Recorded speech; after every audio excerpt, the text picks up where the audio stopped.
Cara, welcome back to Art and Cocktails. It's so good to have you back and happy belated New Year. I feel like we're still adjusting to 2025. Welcome back to the show. Thank you for having me. I know, I feel like January is 90 days long. It feels like 6 months, honestly, at this point. I don't even we have 2 days left. Let's make it through this month. Well, I want our listeners, I'm so excited to share this episode with everyone. And for those of you who don't know Cara, we have an episode, I believe, from 2 years ago. So you can learn more about her story on that episode. So today we're going to jump in, but I would love for you, Cara, to introduce yourself as you are right now. I know there's been so many changes and so much evolution that's happened since we last chatted. So if you could just tell our listeners a few sentences about what you're up to. Yeah, so I'm an author, write books. I've written 10 books now. I'm in the process of serializing my latest book, which is a dating memoir, post-divorce dating memoir called Don't Do Anything I Would Do. I host a live storytelling series here in New York City, and I just rebranded my podcast. The new name is Cara Says It All. So I like to describe myself as like the OG hype girl, New York City storyteller, kind of big sis energy, and talk all about dating, relationships, mindset, business, all the things that really make us come alive as women. I love that so much. And when I first discovered your work, you were talking a lot about mindset and style and lifestyle and business. And I kind of started working with you when you were more in the business realm. So I would love to kind of hear about the root of who you are. I think it's so important to not put so many labels and, titles on ourselves because we're always changing and evolving. But I think there are certain things that are sort of the foundations of who we are and what we care about, and maybe, our values or the things we're deeply passionate about. Could you talk about some of those things in your life and your career? Yeah, I mean, I think the main sort of ethos of everything that I have done in my life, personally, professionally, and the message that I really try to get across to women is that you've got to choose yourself in every scenario. And that's always been the way that I've rolled. Like I've chosen myself when it comes to publishing my books because I couldn't get a book deal for a really long time. And I self-published, and I still self-publish, even though I eventually got the book deal. Learning how to choose myself in relationships. I went through a divorce 5 years ago, at the age of 40, and kind of the idea of starting over. Like, I think that's always really been the main message, whether I've talked about business or I've talked about love or I've talked about style, home, all of the things. It's really always just been rooted in that feeling of like advocating for yourself as a woman and also reinventing yourself when things feel stale and you feel bored or you just want to change, because we all change, right? I started my blog. Everything that I do today started as a blog 17 years ago, I think now, which is crazy. So like, of course, I'm not going to be the same person. And I plan on being around a really long time and continuing this message. So I just really honor my own personal evolution. And I really hope that I inspire women to do the same thing. That's so beautiful. I want to talk about that because from witnessing you and your journey, you seem to move through, I know it still has to be really painful, and I'm sure you still experience all the emotions and all the fear that comes up with change or losing something. Can you talk from a creative perspective when, let's say, you had a project that you were working on for a long time or many years, and it just either doesn't resonate anymore, or maybe it stops working in a creative or business sense? What are your steps or thought process when you're deciding, okay, this is no longer working, it's time to retire this and move on? Can you talk about that? Because I feel like there's a lot of fear right now. People have been used to a certain thing for the past 4 years, even online, right? The way we show up, the way we share our work, the way we market. And even from that, it's not that serious, but it does affect people. But even deeper, your creative work, going from writing about business, let's say, to talking about relationships.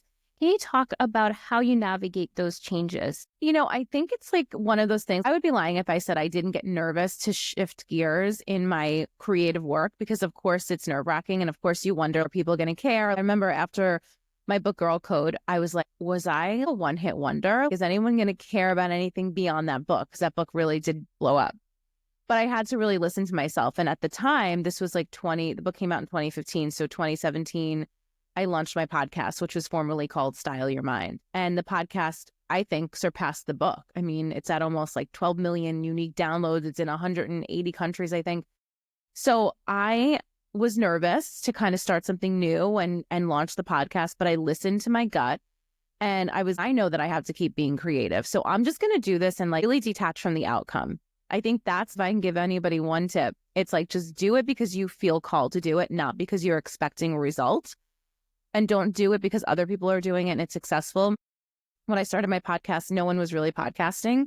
I had never even listened to a podcast. I actually wanted a radio show. Like, I wanted like a FM, not FM, AM, like late night radio show. That was my dream. Like, remember the show Frasier, where he gave advice on the air? That's what I wanted. And I had an online one, and it was not able to be like, broadcast outside the US. So I had girls writing in from like the UK and all these different places and saying like, I want to listen. So my friend Noah was like, just start a podcast. And I was like, okay, I have no idea what I'm doing, but I did it. And then the shift recently with like moving from talking about business to talking about love, it was just very natural for me because it was what I was going through. And I think as a creative, as an artist, you create based on your own life experiences, right? You create based on the way that you see the world. And I was going through so many changes as like a newly divorced woman, and, being in my early 40s and dating again in a whole different way. I hadn't dated in like, I don't even know how long. I had 2 relationships my whole life, like my first boyfriend for 7 years, then my husband for 11 years, and I was married for 10. So I didn't know what I was doing. And I was like, just completely thrown into the fire. And of course, as somebody who writes about her life, I was like, how could I not write about this?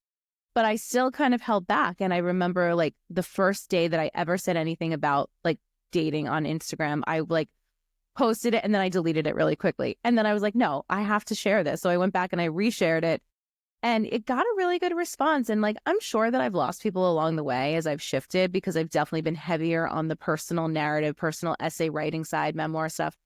But I can't write, and we should never write or create or draw or paint or whatever for someone else. Like, I really believe it should always come from satisfying you first as the artist, and then the people that love it, that's great. They can come in and enjoy that work, but it should always really be for yourself and your own creative fulfillment. I totally agree. Thank you so much for sharing that and normalizing that. And one of my favorite Rick Rubin quotes is about like doing it for yourself before the audience, and like not ignoring the audience, but Yeah. not letting them have a say, because then it doesn't become art. Then it becomes a product of some sort and it loses its magic. And I think I get a lot of backlash sometimes when I post things like that and talking to artists about, not making things for the gallery. Even I had a collector on the podcast a few weeks ago, Sonia. For anyone listening, check out that episode. And she says, like, I don't like when artists make work for the gallery, even if it's trending, even if the market wants it, and even if it's selling. She's like, because it loses its magic for me as a collector. She's like, even if I don't like the new work, I respect it and I want to see the artist growing and evolving. And I want to talk to you about this because obviously you run your own business, and I get this backlash with artists saying, well, this is what makes me money and I'm afraid, how am I going to pay my bills? Like, it's easy for you to say, go and make what you want, but what if it doesn't sell? How do you navigate that as a creative person and business owner? Because it can be a little tricky, and that fear comes up like, oh my gosh, what if no one buys this new thing that I'm creating? How am I going to support myself? Do you have some practical strategies for how to handle it? Yeah. I mean, I definitely saw a change in my income when I started giving up all the business courses and not taking on so many private clients. And I'm very open about that. And it was scary, but I did it at a point where I knew that I had like backup. I wasn't in debt, or I didn't go, I didn't have nothing coming in. Like, I really was strategic about my transition. And I knew that like I was prepared. I was like, okay, I know that I could easily take on some really high ticket private clients and coach them in business. But in that mode, the mode that I was in when I was transitioning, I just knew that that wouldn't feel true to me and it wouldn't be fair to my clients, because I was really diving deep into writing the book. I'm definitely doing more business coaching now. And I think that's another thing to bring up. Like, you don't have to just pick a lane and stay in it forever. But when you're taking a period of time to transition and sort of like rebrand yourself, it's okay to let certain things go. So for me, recognizing that it might change the way that my income looks, because now I'm doing something that's not yet monetized, but I'm building, a foundation for it to eventually be monetized. And now it is. It took a minute. So you kind of have to like be okay with that. And I think if you're not willing to take risks and have losses, you're not meant to be an entrepreneur. Like, it's just the truth. You have to kind of like it's so funny. My mom, like, I love my mom and she's so supportive of me, but she worked for a city union. She was in a job for 30 years, retired, she's got her pension and all that. And she's like, I don't know how you do it. I just don't know how you do it. Like, you don't know like what's going to happen the next month. And I'm like, yeah, but that's like part of the game. Like, that's part of why I love what I do. It's like, let me see if I can top myself. And then how do I handle the lows? How do I handle the highs? Like, it's not like we have like a blueprint for the way things are going to shift, especially when we're pivoting. So I think just preparing myself for that mentally really helped, and also really like enjoying the process and proving to myself I could do it again and again. Like if I built something once, I could do it again, and I'm going to continue to create and be successful. And some things won't be successful, and that's okay too. Love that. Absolutely. I do the same thing even with like working out. Let's say I had a few months off and I get back to it. I'm like, I've done it before. I can do it again. I can get myself back out there. And I've noticed that in business too. And I think it's scarier when you're new and you don't have the proof of the past seasons of like, Yeah. hey, I've handled this slow, now things are better and I can pick it up again. But on the flip side, I want to talk to you about this because there are such polar extremes with creatives. Some people are like, must make everything, make sure my bills are paid, which I respect. Obviously, we want to make sure we're Yeah. responsible. But then there's the other side where artists are so dedicated to the craft that they're shooting themselves in the foot when it comes to finances. I've seen artists who they're like miles ahead in their career. They've exhibited in museums with the fanciest galleries in New York, all over the world. I want to hear your thoughts on this because like I'm an artist at heart and I always will be, but I also have no ego when it comes to like, I got to feed myself. If I absolutely have to, I'll go back to my day job. I told myself that when I quit my job, that I would never punish myself for surviving or like, keeping my lights on, especially now we have a house and all that stuff. And like now it's a whole different thing. But I want to hear your thoughts on like that creative fear of reaching a certain level, and how do we navigate that as artists and really support ourselves, even like not financially, but let's say it's a perceived setback where in your case where you let go of a publisher because you believed in something more for yourself, right? Yeah. I mean, I think like just to echo what you said, like I'm not above anything. Like I'll do whatever I need to do to survive, like, and I think that's like that grit that's in you as an entrepreneur. It's like, okay. And I had the same thought in my career through the years. Like, well, I'll just go bartend if I have to make like money every month. Not getting my bartending license. I know, right? And I actually kind of think it would be fun. I'm always like, that would be fun to like do as a project. But anyway, and write about it. But like, yeah, I just think that you have to be willing to do whatever it takes. And that is a skill that will serve you forever, right? Whether it's keeping your lights on or learning how to move quickly and pivot in your business or, helping other people. Like I know you coach a lot of artists and I coach a lot of writers and businesswomen and entrepreneurs.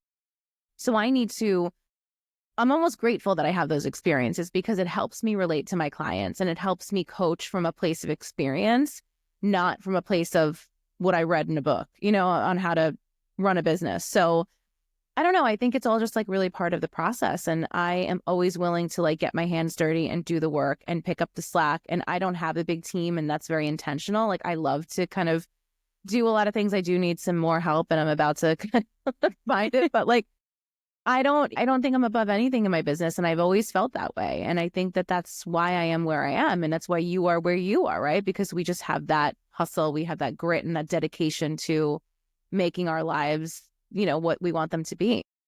Love that so much, for sure. And I used to be ashamed of it because there's a lot of rhetoric online, especially like you need to outsource 100% of your business. If you're not like at the beach drinking margarita by 10 a.m., like you're a loser making billions of dollars. But you know what, Cara, I have to tell you, you saved my ass when I worked with you. Was it 2 years ago? I don't even know. Time's flying. Like last year. 10 years ago. Yeah, like 20 years ago.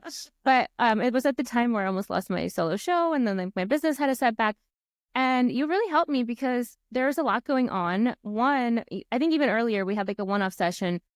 You told me that you have such a small team, you have very little assistance. And at the time I was really kind of brainwashed and it's my own responsibility. Like I recognized that I listened to that advice, but it was like, hire all these people, invest in all these apps, blah, blah, blah. And I was like really going in the red. And it wasn't joyful because I love working. I was like, well, what am I supposed to do now? Two, it wasn't profitable because I was spending all my money on outsourcing.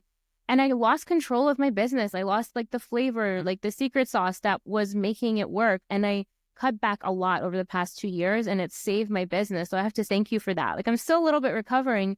Yeah. It just shows you don't need a ton of people. You don't need a huge team. You just need a little bit of support. And as you grow, of course, you can get more support. Like you said, now you're getting busier. But I just want to say that too, because I think a lot of creatives are afraid to take on more and they think that they need this huge production, like, oh, a whole YouTube team or, the podcast now I pretty much do myself. And I'm so grateful. We have so many apps and like Riverside does it all for you for very little money. So I want to thank you for sharing that with me because there's just so much like facade and like these fancy teams, but we don't need all of that. No, we really don't. I mean, I think like get the help you need to function and not burn yourself out, but don't get the help you like a huge team because you think it's good or for vanity purposes. I have done my podcast for 8 years now, literally from this desk with this mic I'm using right now, like for 8 years on GarageBand. My ex-husband edits it for me, produces and turns it around still.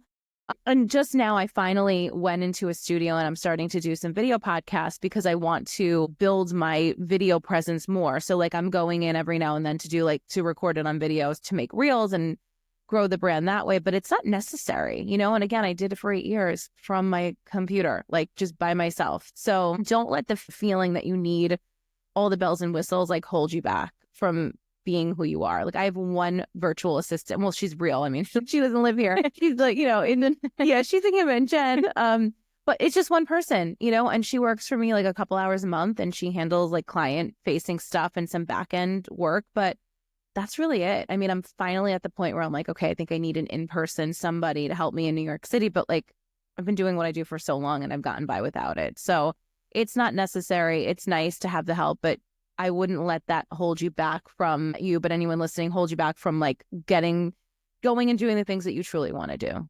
Yeah, thank you so much for sharing that. And I think a lot of times it's like ego or perfectionism too. It's like, well, I'm not going to start it because I don't have money for X, Y, and Z. And I think there's so much power once again in being gritty and being flexible too. Like, let's just say shit hits the fan. We can still produce anything we want with the microphone that I can really pack up. Or like, Amanda Francis, who literally records it in her car, which is such a flex too. Totally. And I feel like, listen, I learned one thing. I worked for MTV for 8 years and I worked my way up the ladder. I wound up like a director of a whole team. I had a staff of like 20-something people. And one thing that was always instilled in me working in corporate was like, you need to know everyone's job because if everybody leaves, you have to be able to run the department.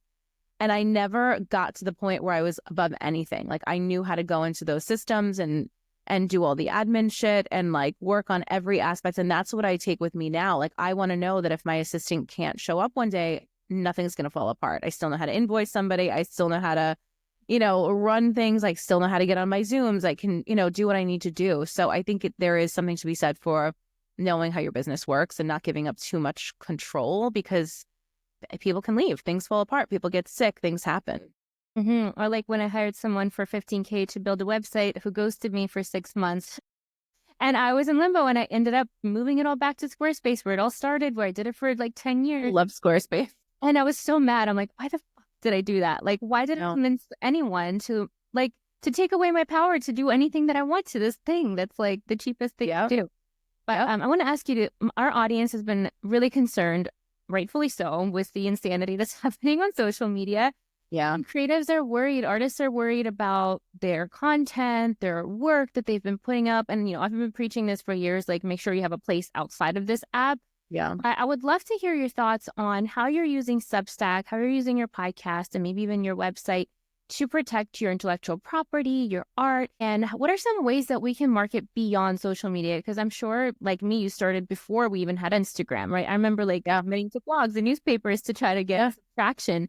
What are your thoughts on going forward in 2025 and beyond? Like, what can we do to be smart and not waste our time and energy? Yeah, I think it's really important to be creative and think outside the box. I started before Instagram existed and I did a lot of in-person stuff and I still do in-person things. So if you're an artist, like get out there, do shows, meet people, host your own show, throw mixers, parties, like whatever you need to do. I just launched my storytelling series last year in New York and I love it. Every other month we meet up at this really cool whiskey bar in Brooklyn called the Kings County Distillery. And I read and I have writers come and every other month, it's like a different lineup and people come together and that makes more of an impact than you realize. Meeting somebody in real life, I will tell you, it just creates a different bond than could ever be built just on Instagram. So I've had girls come to the show and then like a month later they hire me and they want to work with me as their writing coach. So like it definitely also builds and strengthens the relationship with potential clients. And I just think, so doing things in person, I love Substack. Substack is not owned by Mark Zuckerberg or Donald Trump or whoever the hell owns TikTok now. China, I don't know, whatever's going on over there. I don't really care.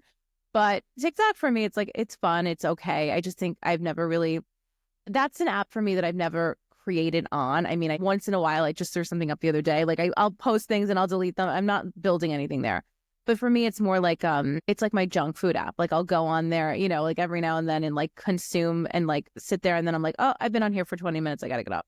So, you know, it's never resonated. I also just really don't think that my ideal client is on TikTok, really. I think she's more reading blogs, she's reading articles, she's reading books, she's listening to podcasts. So for me, like showing up where I know my audience is important. So Substack, like I just mentioned, the podcast for sure. I know that my client, my reader is an educated woman. Like if you look at the stats of who's on podcasts, it's people that are earning typically 6 figures and above. They're highly educated. They're loyal listeners. They're devoted. They're buyers. It's a whole different world than social media. And it's funny because I have done this too. And I've seen so many of my clients dedicate so much time and so much energy to the perfect Instagram grid or creating the perfect reel when you know for a fact that Instagram is only showing your content to such a tiny percentage of your audience. Why wouldn't you go like do that to your email list or go on your podcast where you can have the, you know, ability to reach more people? Like, so just pay attention to where you're pouring your energy into and ask yourself, is it worth it to be here? Or am I here because I think it looks shiny or fancy or because I want to go viral or get famous? And it's okay if you want to go viral. Nobody's mad at that. But really, at the end of the day, like if your goal is making money as an artist and a businesswoman, like go to those places where those people are going to spend money and invest in you.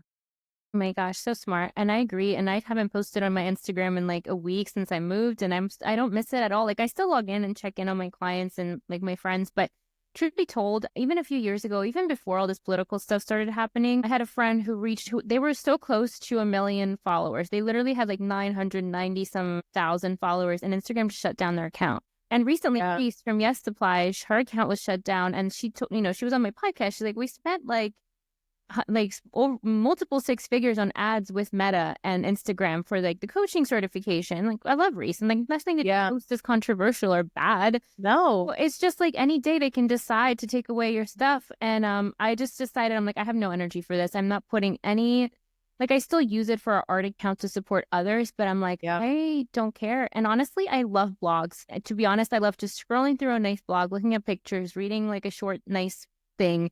That's better money, time and money spent. Time is money. Yeah. But yeah, thank you so much for sharing that perspective. And for those listening, do you have any tips for getting started on Substack? I think here's something that I hear people say that trips them up. They're like, well, I'm scared of committing. Like I'm busy. I don't think I can post like every week. Do you think that artists or creatives listening should still sign up and like show up, even if it's just once a month or less? Yeah, I mean, the cool thing about Substack that I think a lot of people don't realize is a social tool. It's a community building platform. So even if you're not posting an actual essay or blog or piece, you can still go in the notes section. It kind of looks like a Twitter feed, and you can just post something on there and just like let people know what you're up to, connect, engage with somebody, spend 5 minutes, 10 minutes a day reposting a Substack that you liked or just looking and following people, right? So it's no more time consuming than Instagram, really, if you think about it, because you don't have to, no, a lot of people don't post on Instagram every single day. So I think like try it out and see how it feels. I love it. I'm not as consistent as I would like to be on there, but I go through phases and I'm like, oh, I let myself go through phases. I'm like, you know, if I feel like posting, I post. Sometimes I'm more active than others, but like I'm still on there. I'm still growing. And I will tell you one thing. I get some free subscribers, paid ones too, but free subscribers every day. Like dozens I of haven't them. posted in months and I still get free subscribers. And I'm like, oh, I should probably log in and update them, which I want to do this week now that I have a desk. Yeah. But I love that. And actually, I want to tell you, Cara, like something that I admire about you, which is kind of unconventional, is that you don't post all the time because you don't post fluff. You're not like a robot just posting for the sake of posting. Because I see a lot of coaches with podcasts and things that are just regurgitating the same stuff just for the sake of consistency.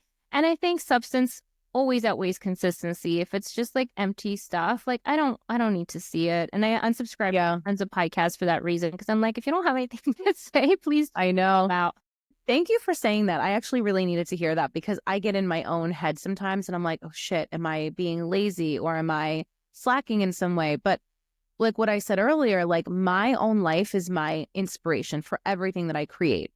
And I'm not a robot. So I can't pump out content every day because I'm processing a lot of stuff. Like the things that are happening in my life and my world right now, I'm processing them and I need a minute before I can turn that into a podcast episode or I can turn that into a Substack. So I try to take comfort in knowing that all of the years of work that I've created are sustaining me through those dips or those times when I need a minute to really like gather my thoughts before I share. And I'm like, well, people have 300 podcast episodes they can go listen to. And there's 2 years worth of Substack posts that they can dig into and go down the rabbit hole. I know when I find somebody that I get like a girl crush on, I go down the rabbit hole and I'm like, I want to see everything she's done.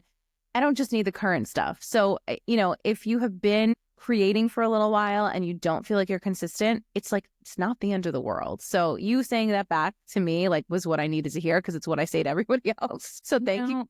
For sure. And I had the same thing where I'm like, oh, because my thing was in college, because I was so broke and I came from an immigrant family. Like, I was like, I need to outwork everyone and I need to work the most. I need to make the most work. And that was my claim to fame. And it worked for me. Like, there is merit to that. I still believe in hard work. Yeah. But honestly, as like I healed and I have a very stable, health, abundant, happy life now, I'm like, I don't fucking need to do that. I can enjoy my life. I don't need to be a workhorse for zero reason, just to prove something. And I want to say that too, because there's this song by Switchfoot that always comes in my head when I'm like, I need to be consistent. Like, if you're adding to the noise, turn off the sound. There's like a song by them. I'm like, I need to add to the noise. I don't want to just post junk all the time or like repeat the same painting 60 times just because I haven't posted in a week. Like, I've already shared it over it. Like, I'm done. So I really do think going forward, people are so tired of like the repetition and the viral stuff. Like, my Discover feed on Instagram is like the same 5 artists or the same viral memes. And I'm like, okay, like, come on. Yeah. And, I think it's interesting, right? Because, I'm sure you've heard of, and I've heard of like masculine, feminine energy, like especially when it comes to work. And I tend to like gravitate towards people like Gary Vee, who I adore. And I love Gary too. Yeah, he's amazing. And I think he's a really good guy and he's been so kind to me. But Gary's approach is go, go, go, go, go, hustle, be on every platform, show up 50 times a day. And sometimes I need that. But sometimes I'm like, whoa, I want to also be in my feminine energy where I post intuitively. And I post because I was up at 3 a.m. and a poem came to me and I'm posting it on Substack in real time. And that's happened. And I'm going to tell you something. That's when those things go viral for me. Those things that take off, that are my best pieces of work, my best podcasts, are when they're intuitive. So I need to remind myself of that and realize that like I am not a man and I am not a hustle bro culture marketing kind of a person. Like, I am me and it's worked for a long time. You are you and it's worked for a long time. So I think trusting yourself as a creative is so important because only you know what feels best. And when you feel good is when you create your best work. And that's when you attract people to you, to buy your art, to subscribe to you, to be in your space. For sure. I love that. Thank you for sharing that. And I also recently shared on my YouTube about the masculine and feminine energy and working as a team, because as artists, we need to be present and we need space, right? Like, even in a relationship, we need space. You can't just like be together all the time. I love as an artist relationship. So that's why I love a long distance relationship. I'm like, yeah, give me all the room. I'm good. I got my own apartment. I'm happy. Sure. And even though I love my partner, like sometimes I love just being home, especially now in this like mansion. Oh, you have a huge house now. It's perfect. I can literally, even he's like, we love chatting with each other and we always talk in the morning. But I'm like, it's so nice just to like think, because like as a visual person, sometimes I honestly just need to look at stuff and see like, what do I want to make next? Like, what am I responding to? What colors am I drawn to? Yes. And you can't do that if you're always like face down in your phone or computer or even notebook. Like, you have to give yourself space to absorb new ideas and let that feminine thing flow through and come out. So thank you so much for sharing that. And yeah, and you know what too, like when it does come through and you do have that poem or painting or song or whatever you're creating, it's so easy then to just grab your phone, like, I need to share this with everyone. Like, this, it happened. Like, here's the new thing. And then the Gary Vee comes in and you're like, yes, LinkedIn, YouTube, Instagram, Substack. And I think that really works for me. You don't have to wait for inspiration per se, but just allowing some space in your life for those moments of actual like new ideas and newness instead of just pushing for vanity numbers, right? Because who cares if you don't, like, I don't even have any paintings right now. I have to make all new inventory. So it's like, what am I posting for? To do what? Exactly. Exactly. And yeah, and I'm so with you. Like, my best days are when I'm not home and I'm not on my phone. It's when I'm out walking around New York City. I'm with friends. I'm living my life. I'm with family. It's never when I'm sitting there scrolling, looking at other people's work. It just isn't, So why do we do that? Like, if you think about it, it's like, go do the thing that makes you feel good. And if you don't know what that is, spend some time thinking about it. Like, when do I feel most alive? When am I inspired to create? Is it when I've gone to see a band play live somewhere? Is it when I've had a beautiful meal? Is it when I've gone on vacation or gone shopping? Or everybody has like a different thing that inspires them. But like we need to really just be aware and recognize, I think for 99.9% of people, it's not when they're scrolling and looking at other people's content. No, I love that. Even for Christmas, my partner and I said to everyone, please don't get us any stuff. We're adults. We can buy our own stuff. Like we asked for memberships to like our local gardens, to like museums. And that's what I want to do. Like I want to have weekly experiences where I'm living my best life and not waiting for like a special occasion, like really fill my day with magical things. I want to ask you one more tip of advice for our audience, and that is something I'm really passionate about also is in-person events. It's actually how I really started. I would just put my artwork in local opera houses and cafes and businesses, and it really helped me grow, and it felt really small at the time, but the difference that it made later on is incredible. And my friend and I even teach a course. It's called Your Own Art Show, like how to put up your own art show. Do you have any tips for how to find a venue? Let's say you want to have a poetry reading or put your artwork on a wall. Like, how do you approach someone if you want to have an event or something in their space? I think like being a patron of the space is important. So go in there, like let's say it's a little cafe, like go in there for lunch, you know, and like sit at the bar where you're around the staff and you can talk to them and you can make conversation, like let people see your face, like show them that you're genuinely interested in that space for a reason, not that you pounded the pavement and went into every single cafe. And then just like make friends with the people that work there. The way that I got started doing my literary salon in the place that I do it is because I used to go to this dive bar. I still go to this dive bar called 7B that I love in the East Village. And this bartender, Melissa, worked there. And I would talk to her all the time. And she knew that I was a writer and she was an actress and does some writing. And I told her about my idea. And she's like, oh, you know, and she was just starting to work at this whiskey place. And she's like, why don't you just do it like at my spot? And I was like, really? She's like, yeah, come one day and look around and see if you like it. So I went there, I toured the space, we had lunch, I chatted about my idea. She fell in love with it and I wound up doing it there. And she gave me a really good deal and we kind of collaborate on a lot of things to make it make sense for us. So relationships are everything. So I would just definitely get in front of people, let people know, you know, if you don't have a relationship, like let them know why you like the space, let them know what you feel like you can bring to the space. Everybody wants to know like what's in it for them, especially as a business owner. So like if you can sort of like let that place know, well, hey, I plan to bring 20 people to this opening and, you know, I'll encourage them to buy snacks or buy drinks or whatever, like be proactive in your planning and let people know like why they should invite you in to work with them and just keep trying. You know, if it doesn't work out in one place, try something else. It's not the end of the world. And I think that you just got to show that you are dedicated to it. I love that so much. And I'm going to take it one step further. And do you have any tips for how to take that audience that you meet? Maybe people came to your event. How do you maximize those relationships? Do you ask them to join your newsletter or how do you keep in touch with the people that you bring together? You know, I don't really ever ask anything. And I think that's actually has helped me. And I know it's the opposite of what they tell you, like in marketing, but I very much believe in attraction marketing.